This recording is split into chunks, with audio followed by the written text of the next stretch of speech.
ഒരു bus stand കക്കൂസിന് മറുപടി കൊടുക്കാനാണ് വന്നത്. ആക്ച്വലി ഞാൻ ഇതിന് മറുപടി കൊടുക്കുമ്പോഴത്തേക്ക് എന്നെ അടുത്ത ക്വസ്റ്റ്യൻ വരും, ആ തുറിത്തത്തൊന്ന് വിളിച്ചുകൊടുഞ്ഞ ഓടി വന്ന് ഒപ്പിട്ടെന്ന്. തെറിത്താത്ത നീ നിന്റെ തള്ളയെ വിളിക്കുന്നതാണ്, നാട്ടുകാർ മുഴുവൻ നിന്നെ വിളിക്കുന്ന വെടിത്താത്തയെന്നാണ്. അപ്പോൾ അത് രണ്ടും ഞാൻ എന്തായാലും ഏറ്റെടുക്കുന്നില്ല. പക്ഷേ ഈ കാണുന്ന സംഗതി ടാഗിലെ ഷെഫീന ബീവി അഥവാ ഷെഫീന സുൽത്താൻ എന്നിട്ടിട്ടുണ്ട്. അപ്പം നമ്മൾ അതിന് മറുപടി വരണം. മറുപടി ഉണ്ടടി, മറുപടി ഞാൻ പറയും. നീ പറ.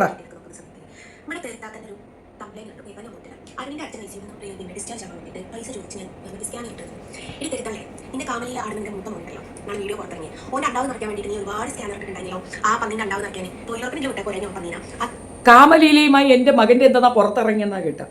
അതൊക്കെ ശരിയാണടി. എൻ്റെ മോൻ്റെ പലതും ഒക്കെ പുറത്തിറങ്ങി. ഇനിയിപ്പോൾ നിനക്കിവിടെ നോക്കുന്നു. അവൻ്റെ ഇറങ്ങിയാൽ വിഷമിക്കേണ്ടത് ഞാനല്ലേ? നീ എന്തിനു വിഷമിക്കുന്നത്? നിനക്ക് ഇത്ര വെപ്രാളം എന്ത്? എങ്ങനെയും മടക്കിയാക്കി തനിക്കാക്കാന്നുള്ള വരികയാണോ നീ ആലോചിക്കുന്നത്? എൻ്റെ കൊച്ചിൻ്റെ കേസ് പറയുമ്പോൾ എന്തോന്നാ അങ്ങ് കിട്ടുമെന്നാണ് നീ വിചാരിക്കുന്നത്? എടി നിന്നെപ്പറ്റി നാട്ടുകാർ മുഴുക്കെ പറയുന്ന അപരാധമാണല്ലോ. ആകെ മൊത്തത്തിൽ ഹണി ട്രാപ്പുകാരിയാണെന്നല്ല കേൾക്കുന്നത് മുഴുക്കെ. ഏതോ ഒരു പയ്യനെ നിന്റെ സലീമിനെ കൊണ്ട് സാമാനം പൊങ്ങാത്തത് കൊണ്ട് അവനെ കൊണ്ട് ഒപ്പിക്കണമെന്ന് അവൻ്റെ തലയിലോട്ട് ഓടിപ്പാഞ്ഞ് കയറി. ആ ചെറുക്കം പറ്റൂല എന്ന് പറഞ്ഞ ഉടനെ കല്യാണം പോലും കഴിക്കാത്ത അതിൻ്റെ പേർക്ക് നീ കൊണ്ടുപോയി ഒരു കേസ് കൊടുത്തു. എന്തുവാ കേസ് എന്നറിയാം? കോമഡി കേസാണ്. അതാണ് തമാശയുള്ള കേസ്. എൻ്റെ മകനിക്ക് തലയ്ക്ക് സുഖമില്ല. തലയ്ക്ക് സുഖമില്ലാത്ത എൻ്റെ മകനെ നോക്കണം. എൻ്റെ മകനെ നോക്കുന്ന ഡോക്ടറാണ് നീ എന്ന്. കൂടെ ജോലി ചെയ്യുന്നവൻ എങ്ങനെയാണ് തലയ്ക്ക് സുഖമില്ലാത്ത കൊച്ചിനെ നോക്കുന്നതിൻ്റെ ഡോക്ടറാവുന്നത്? അവിടെ തന്നെ കള്ളത്തരം നമ്പർ 1. ഇനി ഉമ്മ ഉള്ള വീട്ടിലേക്ക് ഉമ്മ ഇല്ലാത്ത സമയം നോക്കി ഓടി അങ്ങോട്ട് ചെല്ലുകയാണ്. മകനെ അങ്ങോട്ട് ചെന്ന് ആ സോപ്പിട്ട് പിടിച്ച് മകൻ്റെ കൂടെ നന്നായിട്ട് അങ്ങോട്ട് പ്രോഗ്രാം ചെയ്തു, കളിച്ചു. ഭർത്താവ് ജീവിച്ചിരിക്കുകയാണ്, ഭർത്താവിൻ്റെ. അപ്പോഴാണ് കളിച്ചു. അങ്ങനെ കളി നടത്തിയതിൻ്റെ പേരിൽ ചെറുക്കൻ വീഡിയോ എടുത്ത് വെച്ച് ബ്ലാക്ക് മെയിൽ ചെയ്യുന്നു എന്ന് പറഞ്ഞിട്ടാണ് ബഹളം. ഇനി ഇതിൻ്റെക്കാളും മേലെ എന്തെന്ന് പറഞ്ഞു കഴിഞ്ഞാൽ ഉസ്താദ് അവളെ മകനെ പീഡിപ്പിച്ചത് കൊണ്ടാണ് ആ കുട്ടിക്ക് മാനസിക രോഗം വന്നതെന്നാ പറയണം. ഇതൊക്കെ തെളിയിക്കണ്ടേ? ഉസ്താദിൻ്റെ പേർക്ക് കേസ് കൊടുത്തു വന്നിട്ട് അങ്ങനെ ഒരു കേസില്ല. മാനസിക രോഗം വന്നെന്ന് പറഞ്ഞിട്ട് സർട്ടിഫിക്കറ്റ് ചെയ്യുന്ന കൊച്ചിൻ്റെ മുഖം മൂടി മറച്ചു വെച്ചുകൊണ്ട് നടക്കണം. എന്തുകൊണ്ടെന്നറിയാമോ? സ്വന്തം തള്ളയാ പറയുന്നത് കൊച്ചിന് മാനസിക രോഗമൊന്നും. ആ കുട്ടിക്ക് അങ്ങനെ ഒരു അസുഖം ഇല്ല. ഇനി അതും പോട്ടെ, കുഞ്ഞിൻ്റെ കേസ് നമുക്ക് അങ്ങ് വിടാം. ഈ പറഞ്ഞ പയ്യൻ ബലാത്സംഗം ചെയ്തു എന്ന് പറഞ്ഞുകൊണ്ട് കേസ് കൊടുത്തു. എന്നിട്ട് ആ കേസ് എന്തായി? വിധിയിൽ ഇവളൊരു ഹണി ട്രാപ്പുകാരിയാണെന്ന് കോടതിക്ക് ബോധ്യപ്പെട്ടത് കൊണ്ട് ഈ കേസ് ഞാൻ എടുത്ത് ദൂരെ കളയുന്നു എന്നാ പറഞ്ഞത്. അങ്ങനെ ഒരു കേസല്ല, ഇവൾ കൊടുത്ത മെജോറിറ്റി കേസുകളും റിജക്റ്റ് ചെയ്യപ്പെടുകയാണ് ചെയ്തത്. സ്ഥിരമായി ആൺകുട്ടികളെ വളയ്ക്കാൻ വേണ്ടിയിട്ട് അവർക്കെതിരെ ഹണി ട്രാപ്പ് പറയുന്ന ഒരു സ്ത്രീയാണ് എന്നാണ് പറയുന്നത്. നിന്നെ ഹണി ട്രാപ്പ് എന്ന് വിളിച്ച ഹണി ട്രാപ്പിന് കൂടെ നാണക്കേടാകും. അങ്ങനെയുള്ള നീ എന്തിനടി എൻ്റെ കൊച്ചിനോർത്ത് വിഷമിക്കുന്നത്? ചെറുക്കൻ്റെ അതെനിക്ക് മനസ്സിലായി. സിപ്പ് ലൈനിലൊക്കെ പോയപ്പോൾ ചെറുക്കൻ്റെ സുന നല്ലപോലെ കണ്ട് സംഗതി അത്യാവശ്യം കാര്യമായിട്ടൊക്കെ ഉണ്ടെന്ന് മനസ്സിലായിട്ടുള്ള കുത്തിക്കിഴപ്പാണല്ലേ? അത് സ്വാഭാവികമാണ്, സാരമില്ല.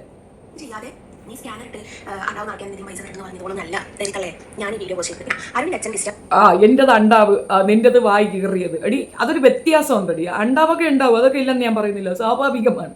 That is a whole only. അത് ഓരോരുത്തരുടെ ഓരോ സ്ത്രീകളുടെയും ഹോള് ഡിപ്പെൻസ് ഓൺ ദെയർ വായ് എന്ന് ഞാൻ കേട്ടിട്ടുണ്ട്. പണ്ടൊക്കെ പറയുന്ന ആരെ പറഞ്ഞ കേട്ടിട്ടാണ്. ഇനിയിപ്പോൾ അതിൻ്റെ സത്യാവസ്ഥ ഒന്നും എനിക്കറിയത്തില്ല. ഞാൻ അതും ചോദിച്ചോ എൻ്റെ അടുത്ത് വരരുത്. But your mouth shows that the specific അണ്ടാവ് ഈസ് ദെയർ ഇൻ ദ വായ്. ഇംഗ്ലീഷ് മനസ്സിലാവില്ല, ഇനിയിപ്പോൾ ഇംഗ്ലീഷ് പഠിച്ചോ. ഇതിൽ കൂടുതലൊന്നും പറയാൻ അറിയത്തില്ലടി. ആൻഡ് ദാറ്റ് സ്പെസിഫിക് വായ് ഈസ് കീറൽ അതിനകത്തുണ്ട്. പോടി കൊച്ചലവലാതി.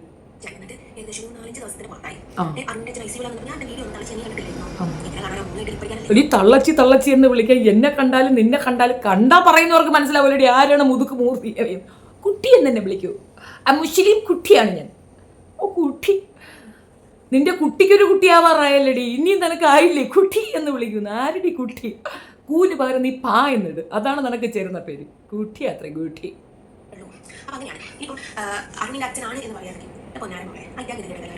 സത്യം അടി, അതെനിക്കറിയാടി. അതുകൊണ്ടാണല്ലോ തന്ത ആശുപത്രി കിടക്കുമ്പോൾ നിന്റെ കിടന്ന് കുഴഞ്ഞതവൻ. തന്തയ്ക്ക് ആശുപത്രിയിലായ ഏതൊരു മകനും തോന്നേണ്ട സ്ഥിര പരിപാടി, അല്ലെങ്കിൽ ഒരു സ്ഥിരമായിട്ടുള്ളൊരു സ്ഥായി ഭാഗമുണ്ട്. അച്ഛനിക്ക് വയ്യാതെ കിടക്കുമ്പോൾ മോൻ അനുഭവിക്കുന്ന ഒരു മാനസിക വലി അതില്ലാത്തപ്പോൾ തന്നെ എനിക്ക് മനസ്സിലായി തള്ള പഞ്ചായത്ത് കക്കൂസല്ലേ. അത് അവൻ തന്നെ പറഞ്ഞിട്ടുണ്ട്. എന്നെ ഫോൺ വിളിച്ചപ്പോൾ പറഞ്ഞു, അതെ എൻ്റെ മമ്മി ഒരു പഞ്ചായത്ത് കക്കൂസാണ്. കക്കൂസ് പഞ്ചായത്ത് കക്കൂസ് ആയതുകൊണ്ട് പലരും അതിനകത്തൊന്ന് അപ്പിയിട്ടിട്ടുണ്ടാവും. അതിലൊരു അപ്പി ആണ് നിന്റെ കൂടെ ഇരിക്കുന്നവരെന്ന് എല്ലാവർക്കും അറിയാം. ഇനി അതിനകത്ത് വ്യത്യാസമായിട്ടൊന്നും പറയേണ്ട കാര്യങ്ങളൊന്നുമില്ല.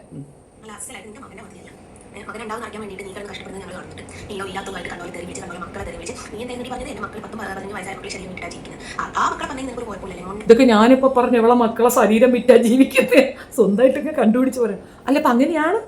നീ അല്ലേ ഇപ്പൊ പറഞ്ഞു നിന്റെ മക്കൾ ശരീരം വിറ്റ? അല്ലടി ഒരു ആൺകുട്ടിയല്ലേ ഉള്ളത്, ഒരു പെൺകുട്ടിയോ? പെൺകുട്ടി ശരീരം വിറ്റിട്ട് ആൺകുട്ടി എങ്ങനെ ശരീരം വിൽക്കും? അയ്യോ മീ കുണ്ടൻ. Oh is it true? അങ്ങനെയാണെങ്കിൽ നീ നമ്പർ കൊടുത്താൽ പോരെ എൻഗേജ്മെന്റ്. പ്രത്യേകിച്ച് കോഴിക്കോട് ഇതിനൊക്കെ ഫേമസ് ആയ ഒരു സംഗതിയാണെന്നാണ് ഞാൻ കേട്ടിട്ടുള്ളത്. കോഴിക്കോട് പോയാൽ കുഞ്ഞ് ഒരു പൈസ പോലും എടുക്കരുതെന്നും പറഞ്ഞ് കേട്ടിട്ടുണ്ട്. അങ്ങനെയാണെങ്കിൽ യെസ്, ഓക്കെ. എല്ലാവരും അവളുടെ ആ മാർക്കറ്റിംഗ് തന്ത്രം മനസ്സിലാക്കുകയുള്ളൂ.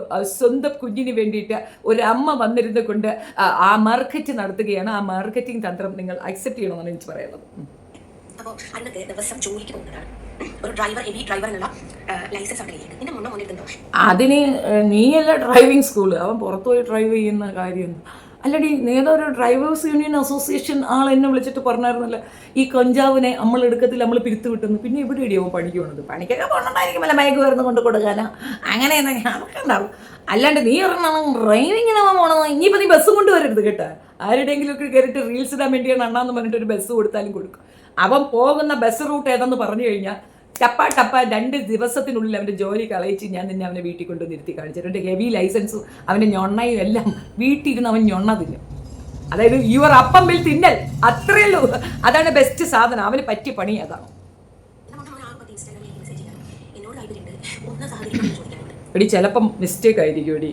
നീ തലയിൽ തട്ടമൊക്കെ ഇട്ട് ലിപ്സ്റ്റിക്കൊക്കെ ഇട്ട് ഈ ഫോട്ടോയൊക്കെ കണ്ടപ്പോൾ ചെറുക്കൻ അന്തം വിട്ടാണ്. ഇപ്പം ഇത് കാണുമ്പോൾ ചെറുക്കനിക്ക് ഏകദേശം മനസ്സിലായി കാണും അവന് അബദ്ധം പറ്റിയായിരിക്കും. നീ ശരിയടി, ആമ്പിള്ളേരല്ലേ, മിസ്റ്റേക്ക് ഉണ്ടെങ്കിൽ മെസ്സേജൊക്കെ ഇടും, കിട്ടുമെന്ന് ചോദിച്ചും കാണും. നീ ഫ്രീ ആയിട്ട് കൊടുക്കുകയാണോ കാശിനാണോ എന്നുള്ളതൊക്കെ ചോദിക്കുക, അതൊക്കെ സ്വാഭാവികമല്ലേ. പിള്ളേരല്ലേടി, കൊച്ചു പിള്ളേർ എങ്ങനെയല്ലേ. ഇനിയിപ്പോൾ നാളെ നിന്റെ ചെറുക്കം വളർന്നാൽ ഇതൊക്കെ തന്നെ ചെയ്യും. അപ്പോഴും ഇൻസ്റ്റാ ത്രൂ നിനക്കിട്ടവൻ മെസ്സേജ് അയക്കാതെ ശ്രദ്ധിച്ചോ. അതങ്ങനെയാണ്. പണ്ടേ ഒരു രാജാവിൻ്റെ കഥ ഇങ്ങനെയാണ്. വേറും കൂറയായിരുന്നു. അവൻ്റെ തന്തയും അങ്ങനെയായിരുന്നു. അവസാനം അവൻ പിഴപ്പിച്ചൊരു പെണ്ണിൽ നിന്നുണ്ടായതാണ് ഈ രാജാവ്. അതായത് അവൻ്റെ തന്ത പിഴപ്പിച്ച പെണ്ണിൽ നിന്നുണ്ടായതാണ് ഈ രാജാവ്. തന്തയെപ്പോലെ തന്നെ ഇങ്ങനെ ചറുമാതിച്ച് നടക്കുന്നതിനിടയിൽ ഒരു പ്രാവശ്യം വേശ്യാലയത്തിൽ ചെല്ലുമ്പോൾ സ്വന്തം തള്ളയാണ് അവിടെ ഇരിക്കുന്നതെന്ന് മനസ്സിലാക്കി മാനസാന്തരം വന്നൊരു രാജാവിൻ്റെ കഥ ഞാൻ കേട്ടിട്ടുണ്ട്. നിന്റെ മകനിക്ക് എങ്ങനെ മാനസാന്തരം വരട്ടെ. ലാലലുയ സൂത്രകർത്താവേ. അയ്യോടി, എനിക്ക് എൻ്റെ മോനിക്ക് അങ്ങനെ ഒരു ജീവിതം വേണ്ട. നീ അത് പുറത്ത് വിടണം. നീ അത് പുറത്ത് വിടാനാണ് ഞാൻ പറയുന്നത്. എനിക്കും കൂടെ കാണാനെ കൊണ്ടാണ്. ചെറുക്കനിക്ക് അങ്ങനെയൊക്കെ ആഗ്രഹങ്ങളുണ്ടെങ്കിൽ നമ്മൾ അപ്പോഴേ സാധിച്ചു കൊടുക്കത്തില്ലേ. പെണ്ണ് കെട്ടിക്കാനായിട്ട് ഞാൻ കിണഞ്ഞ് പരിശ്രമിക്കണം. അവൻ സമ്മതിക്കുന്നില്ല. അവൻ്റെ കരിയറാണ് അവന് ഫസ്റ്റ് എന്ന് പറഞ്ഞിട്ടോ വിവാഹത്തിന് സമ്മതിക്കാത്തൊരവസ്ഥയിൽ അവൻ നിനക്ക് അങ്ങനെ ഒരു മെസ്സേജ് അയച്ചെങ്കിൽ നീ കാണിച്ചണ മടി. ഞാൻ ചലഞ്ച് ചെയ്യുകയാണ്. നിന്റെ തന്തമാർ ഓട്ടോ ഡ്രൈവേഴ്സ് അല്ല എങ്കിൽ നീ ധൈര്യമായിട്ടത് കാണിക്കേണ്ടി. പഞ്ചായത്ത് കക്കൂസിൻ്റെ മോളെ.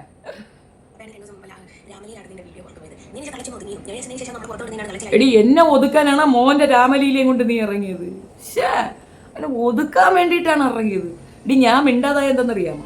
നിയമവ്യവസ്ഥയെ വിശ്വസിക്കുന്നുണ്ടാണ്. ഞാനൊരു കേസ് കൊടുത്തിട്ട് മിണ്ടാതിരിക്കുകയാണ്. പിന്നെ അതിൻ്റെ ഇടയ്ക്ക് നിന്നെ വന്ന് ചിരണ്ടേണ്ട കാര്യമില്ലെന്ന് ഓർത്ത് മൗനമായിട്ടിരുന്നതിന് കേസിൻ്റെ വഴിക്ക് പോകുമ്പോൾ പിന്നെ ഇവിടെ ഇരുന്നുകൊണ്ട് വെല്ലുവിളിക്കുന്നത് ശരിയല്ല. ഞാൻ പോയി മൊഴിയും കൊടുത്തിട്ടുണ്ട്. അതും മജിസ്ട്രേറ്റിന് സ്പെഷ്യൽ ഇതിൽ പോയി മൊഴി കൊടുത്തതാണ്. ചില്ലറ കേസല്ലടി, വരും, താമസമുണ്ട്. അത് നമ്മുടെ നിയമവ്യവസ്ഥയുടെ ഒരു പരാജയം തന്നെയാണ്. പക്ഷേ കൃത്യമായി അത് എത്തുമ്പോൾ മോൾ അണ്ണാക്കി കിട്ടും. ഇപ്പൊ കൊണ്ടുവന്ന അവന്മാർ തള്ളി തന്ന വെള്ളം കളയുന്ന കണക്ക് അല്ല അത്. നിയമപരമായ ഒരു അണ്ണാക്കി തള്ളക്കാണ്.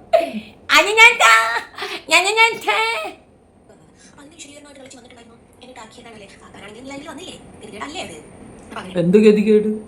ഇപ്പൊ നമ്മൾ യൂട്യൂബ് സ്ക്രോൾ ഡൗൺ ചെയ്യുമ്പോൾ നിഷാന ബ്ലോഗ് കാണാറുണ്ട്, ചക്കീല ബ്ലോഗ് കാണാറുണ്ട്, പലതരം പ്രോസ അതിൻ്റെയൊക്കെ കാണാറുണ്ട്. അക്കൂട്ടത്തിൽ ദേ ഇരുന്നിരുന്ന് കണാകുണാന്ന്. അല്ലടി, അപ്പം നിനക്ക് കരച്ചിൽ വന്നത് എന്തേനു? നീ വിചാരിച്ച് ഞാനങ്ങ് കോംപ്രമൈസ് ആയെന്നല്ലേ? ഇവരെയൊക്കെ ഒന്ന് തെറ്റിദ്ധരിച്ചു നടക്കുകയാണ് അങ്ങനെ.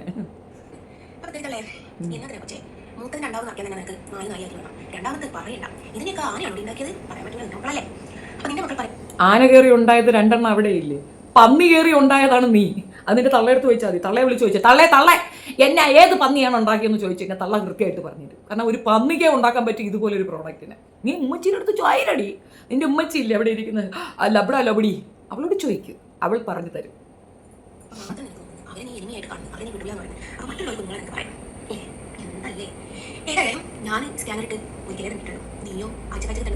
ആഴ്ചയ്ക്ക് ഇതാണ് ഇതിൻ്റെ ഇടയിൽ വിടും. ആർക്കെങ്കിലും എന്നെ സപ്പോർട്ട് ചെയ്യണമെന്ന് തോന്നുന്നത്, കേസിൻ്റെ ആസ്പദമായി ആർക്കെങ്കിലും എന്നെ സപ്പോർട്ട് ചെയ്യണമെന്ന് തോന്നുന്നുണ്ടെങ്കിൽ താഴെ ഞാൻ ഫസ്റ്റ് കമൻറ്റിൽ എൻ്റെ വാട്സപ്പ് GPay നമ്പരും അതിനോടൊപ്പം എൻ്റെ അക്കൗണ്ട് നമ്പരും പിൻ ചെയ്ത് വെക്കുന്നതായിരിക്കും. നിങ്ങൾക്ക് സപ്പോർട്ട് ചെയ്യണമെങ്കിൽ സപ്പോർട്ട് ചെയ്യണം. അതിലൊരു കാരണമുണ്ട്. അല്ലാതെ അപ്പം വിൽപ്പന ഇപ്പോൾ കുറഞ്ഞു അതുകൊണ്ട് എനിക്ക് പൈസ വേണം, എൻ്റെ കയ്യിൽ കമ്മലും മാലയും വളയുമായി കോടിക്കണക്കിന് രൂപയുണ്ട്, 17 ലക്ഷം രൂപയ്ക്ക് ഞാൻ വീട് വെച്ചു, ഞാൻ ഭയങ്കര പണക്കാരിയാണ്, ഞാനിങ്ങനെ ഇറുമാതിച്ച് ജീവിക്കാൻ വേണ്ടിയിട്ട് ഇച്ചിരി പൈസ തരണം രാത്രി തന്നെ ചിക്കനും കുപ്പൂസും വെച്ചിട്ട് അതും തിന്നതിന് ശേഷം ഇത് തിന്നാനും കൂടെ വേണേയാണ് എനിക്ക് പൈസ വേണ്ടത് എന്നൊന്നും ഞാൻ പറഞ്ഞില്ലല്ലോ. കേസിനാസ്പദമായിട്ട് കാശ് വേണമെന്ന് പറഞ്ഞിട്ടുണ്ട്. അത് ഇനിയും പറയും. സഹായിക്കണമെന്നുള്ളവർക്ക് ധൈര്യമായി സഹായിക്കാം. അതിൽ എൻ്റെ കയ്യിൽ എൻ്റെ ഡീറ്റെയിലിംഗ് ഉണ്ട്. എനിക്ക് അതിനകത്തൊരു അഭിമാന ക്ഷതവുമില്ല. കേസിന് എന്നല്ലേ ചോദിച്ചത്, അല്ലാണ്ട് അപ്പത്തിൽ കിഴുത്ത വീണ് അപ്പം ഇപ്പം റെസ്റ്റിലാണ്, അപ്പം വിൽപ്പന ഇപ്പം നടക്കുന്നില്ല, അതുകൊണ്ട് ഇത്തിരി കാശ് തരുമോ എന്ന് നീ ചോദിച്ചാണക്കല്ലല്ലോ.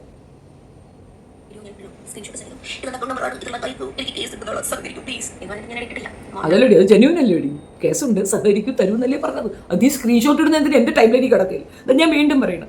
കേസിൻ്റെ ആവശ്യങ്ങൾക്കായി എന്നെ സപ്പോർട്ട് ചെയ്യണമെന്ന് ആഗ്രഹിക്കുന്നവർ ദയവ് ചെയ്തിട്ട് എൻ്റെ പോസ്റ്റിൽ, അതായത് എൻ്റെ കമ്മ്യൂണിറ്റി പോസ്റ്റിൽ ഞാൻ ഇട്ടിരിക്കുന്ന അക്കൗണ്ട് നമ്പറിലേക്ക് പൈസ തന്ന് സഹായിക്കണം എന്ന് തന്നെയാണ് പറഞ്ഞത്. ഞാൻ QR കോഡൊന്നും കൊടുത്തിട്ടില്ല. എൻ്റെ അക്കൗണ്ട് നമ്പറും വാട്സപ്പ് നമ്പരും അതിൻ്റെ ഒപ്പം GPay നമ്പരും കൊടുത്തിട്ടുണ്ട്. അതിനിപ്പോൾ എന്ത്, അതൊരു കുറ്റം.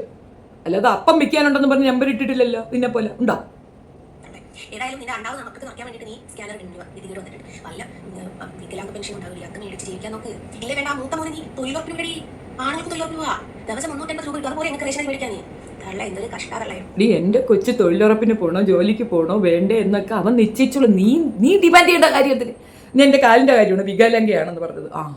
മോൾ ഇന്നും കണ്ട വീണ് നിന്റെ കയ്യും കണ്ട ഒടിഞ്ഞില്ലായിരുന്നു. നമ്മൾ കാലൊടിയാതെ ദിവസമൊന്നും വേണ്ടടി. ജന്മനാ വികലാംഗയല്ല ഞാൻ. ജന്മനാ വികലാംഗത്വമുള്ള ഒരാൾ നിന്റെ കൂടെയുണ്ട്. ഞാൻ പറയണ്ടല്ലേ. അതൊന്നും പരിഹരിക്കാനുള്ള പരിപാടി ആലോചിച്ചു.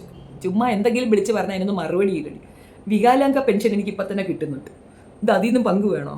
നീ വിചാരിച്ച എന്തോന്ന് എല്ലാവരും പേടിപ്പിക്കുന്ന കണക്ക് മോൻ്റെ പേര് പറയുമ്പോഴത്തേക്ക് ഞാൻ ഓടി വന്നിട്ട് അയ്യോ മോളെ എൻ്റെ കൊച്ചിനെ പറയല്ലേ ഞാൻ ഇത്ര ലക്ഷം രൂപ തരാൻ ഉണ്ടാക്കി കയറ്റാന്ന് വിചാരിച്ച. അങ്ങനെയാണോ വിചാരിച്ചത്? അതിനായിരിക്കും പറയാനുള്ളത്. നാണല്ലേടി. 3000 രൂപയുടെ തുണി വാങ്ങിച്ച് ഞാൻ ഇവിടെ താട്ടിയതിന് ശേഷം തിരിച്ചു കൊണ്ട് കൊടുത്തിട്ട് ടെക്സ്റ്റൈൽസിനെ തെറി വിളിക്കുന്ന എൻ്റെ ഒരു രീതി എല്ലാവരും ഫോളോ ചെയ്യൂ ഗായ്സ്. അതും എന്നോടും എനിക്ക് ചോദിക്കാനുള്ള ചോദ്യമാണ്. ഈ നാടകങ്ങളൊക്കെ നിർത്തിയിട്ട് നിനക്ക് ആത്മാർത്ഥമായിട്ടൊന്ന് സൂയിസൈഡിന് ശ്രമിച്ചുകൂടി? നല്ലൊരു വഴി ഞാൻ പറഞ്ഞുതരാം. കഴുത്തിലൊരു കയറ് കെട്ടി അതിൻ്റെ അറ്റത്തൊരു കല്ലും എടുത്ത് ഇല്ല കിണറ്റിലും എടുത്തങ്ങ് ഇട്ടാൽ മതി. പൊങ്ങി വരാത്തവണ്ണം അവിടെ കിടന്നോളൂ. ശല്യം. പിന്നെ കിണർ മൂടുകയെ പിന്നെ നിവർത്തിയുള്ളൂ. നിന്നെപ്പോലൊരു വാഴത്തോരൻ കെട്ടിച്ചടി ആ കെട്ടിലെ വെള്ളം പിന്നെ പട്ടിക്ക് പോലും കുടിക്കാൻ കൊള്ളത്തില്ല. അതാണ് അതിൻ്റെ സത്യം. പറഞ്ഞപ്പോൾ കറണ്ട് പോലും പോയണ്ട. എന്തൊരു എന്തോ വായി കീറി ചെവിയിലവിടം വരെ എത്തി. എടി അത്യാവശ്യം അപ്പത്തിന് വർക്ക് കൊടുക്കുക, വായിക്ക് വർക്ക് കൊടുക്കാതിരിക്കുക. കാരണം ഞങ്ങൾ കാണാത്തൊരു പോഷമാണല്ലോ അപ്പം. പക്ഷേ ഈ വായി ഞങ്ങൾ കാണുന്ന പോഷനാണ്. ഒരു പരിധിയൊക്കെ എല്ലേടി. മേക്കപ്പ് ഇടാൻ മറന്നുപോയോണ്ടാണോ? കാണുമ്പോൾ തന്നെ പേടിയാണ്. ഇത് എന്തൊരു രൂപ. നീ ഏതെങ്കിലും ഒരു കൊച്ചുകുട്ടിയുടെ അടുത്ത് കൊണ്ടുപോയി എൻ്റെ ഫോട്ടോയും നിൻ്റെ ഫോട്ടോ കാണിച്ചു വെക്കാം. ആ കുട്ടി എൻ്റെ ഫോട്ടോ എടുത്ത് നെഞ്ചോട് ചേർത്ത് വയ്ക്കും. നിൻ്റെ ഫോട്ടോ എടുത്ത് കീറി അതിനകത്ത് തുടങ്ങി അപ്പി തുടയ്ക്കും. അത്രയ്ക്കേ ഉള്ളൂന്നേ. മനസ്സിലായി കേട്ടോ? കാര്യം പറഞ്ഞപ്പോഴത്തേക്ക് കറണ്ട് വന്നത് എന്താ? ഇതാണ് വ്യത്യാസം. പിന്നെ കിണ്ണനെ വിറ്റിനി കാശുണ്ടാക്കാൻ പറ്റത്തില്ലെന്ന് മനസ്സിലായല്ലേ? അതാണ് കഞ്ഞൻ്റെ അത് ഇങ്ങനെയടി സാധിക്കുന്നത് ആളുകളെ ഊപിക്കാനായിട്ട്. നോക്കൂ, ഞാൻ നരേന്ദ്രമോദിയുടെ കൂടെ നിന്ന ഫോട്ടോ കണ്ടു. ഞാനാണ് ഈ രാജ്യത്തെ മെയിൻ സുന. പിന്നെ ഞാൻ സുരേഷ് ഗോപിയുടെ കൂടെ നിന്നിട്ടുണ്ട്. പിന്നെ സെലിബ്രിറ്റികളെ കൂടെ പോയി നിന്നാൽ നീ അവളെ കെട്ടിയവനാണെന്നാണ് അർത്ഥം. അല്ല, അവൻ നിൻ്റെ കെട്ടിയവനാണെന്നാണ് അർത്ഥം. എന്തൊരടി പറയുന്നത്? തലയും പാലും ഇല്ലാത്ത ഒരു എന്തിരച്ചി. നീ എന്ത് വേണോ പറഞ്ഞു. പിന്നെ എൻ്റെ മോനെ പന്നീന്ന് വിളിച്ചത്. എടി അത് നിൻ്റെ ഉമ്മടുത്ത് ചോദിച്ചാൽ തീരാവുന്ന കേസേ ഉള്ളൂ. ആ ഉണക്ക കുച്ചി പോലെ ഇരിക്കുന്ന അയാളല്ല നിൻ്റെ തന്ത. ആക്ച്വൽ തന്ത ആരെന്ന് നിൻ്റെ മമ്മിയോട് പോയി കൃത്യമായി ചോദിക്കും. നിൻ്റെ മമ്മി അതാണെങ്കിൽ അവർ കൃത്യമായി പറയും. ഒന്ന് പഞ്ചായത്ത് കക്കൂസും ഒന്ന് ബസ് സ്റ്റാൻഡ് കക്കൂസും. അല്ല, ഇന്ന് അരുൺ മാത്രമേ പോയുള്ളൂ മാർക്കറ്റിലേക്ക്. മോളെ പറഞ്ഞു വിട്ടില്ല. ആൾ വരും കാത്തിരിക്കുകയാണ് അല്ലേ? റെസ്റ്റ് തീരെയില്ല എന്ന് മുഖം കണ്ടാൽ മനസ്സിലാക്കുന്നുണ്ട്. മേക്കപ്പ് ഇടാൻ അല്ല, ജഡ്ഡി ഇടാൻ സമയം തരുന്നില്ല എന്നുള്ളത് നിൻ്റെ ആക്ടിവിറ്റീസ് ഞങ്ങൾക്ക് മനസ്സിലാക്കുന്നുണ്ട്. എല്ലാം കൊള്ളാടി, നല്ലത് തന്നെ. നമ്മൾ എന്ത് ചെയ്യുന്നോ നമ്മളെ നോക്കി തന്നെ നമ്മളുടെ കുഞ്ഞുങ്ങളും അത് ഫോളോ ചെയ്യും. സ്വസ്ഥം. നിൻ്റെ മക്കളും അടുത്ത 10 തലമുറയ്ക്കും ഇത് തന്നെ ആവർത്തിക്കപ്പെടണം. കാരണം ഇവിടെ അങ്ങനത്തെ സിസ്റ്റങ്ങൾ ഉണ്ടെങ്കിലല്ലേ മറ്റുള്ളവർക്ക് ജീവിക്കാൻ പറ്റൂ.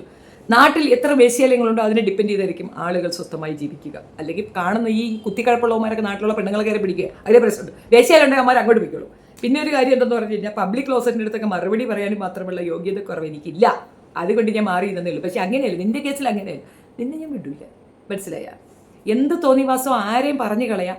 എന്നിട്ട് അതങ്ങോട്ട് ഒപ്പിച്ച് വെച്ചിട്ട് അതിൽ കൂടെ ഒരു പൈസ ഉണ്ടാക്കാമെന്ന് വെച്ചാൽ എടിയാണ് ആ പൈസ ഞാൻ നിനക്ക് തരുമെന്ന് നീ വിചാരിക്കുക പോലും വേണ്ട. എൻ്റെ കൊച്ചിൻ്റെ വീഡിയോ കയ്യിലുണ്ട്, അതിൻ്റെ പുറത്ത് എനിക്ക് കാശ് വേണം എന്നൊക്കെ പറഞ്ഞുകൊണ്ട് നീ വല്ല പെണ്ണുങ്ങളെയൊക്കെ അപ്രോച്ച് ചെയ്താണെങ്കിൽ ഷെബീനാട് തക്കളി നടക്കത്തില്ലടി.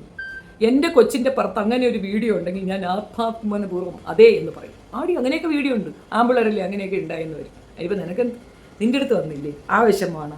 അവൻ ഇൻസ്റ്റാഗ്രാമിൽ മെസ്സേജ് മാത്രമല്ലേ അയച്ചുള്ളൂ, തുണിയൊക്കെ അയച്ചു തന്നില്ല. ഞാൻ ഇന്ന് തന്നെ പറയാം, തുണി വെക്കിയും കൂടെ അയച്ചുതരാം, നീ കണ്ട അറുമതിക്ക്. എന്നിട്ട് ഇങ്ങനെ കാണിക്കും കേട്ടാ, വെച്ചിട്ട് പാടി അവളെ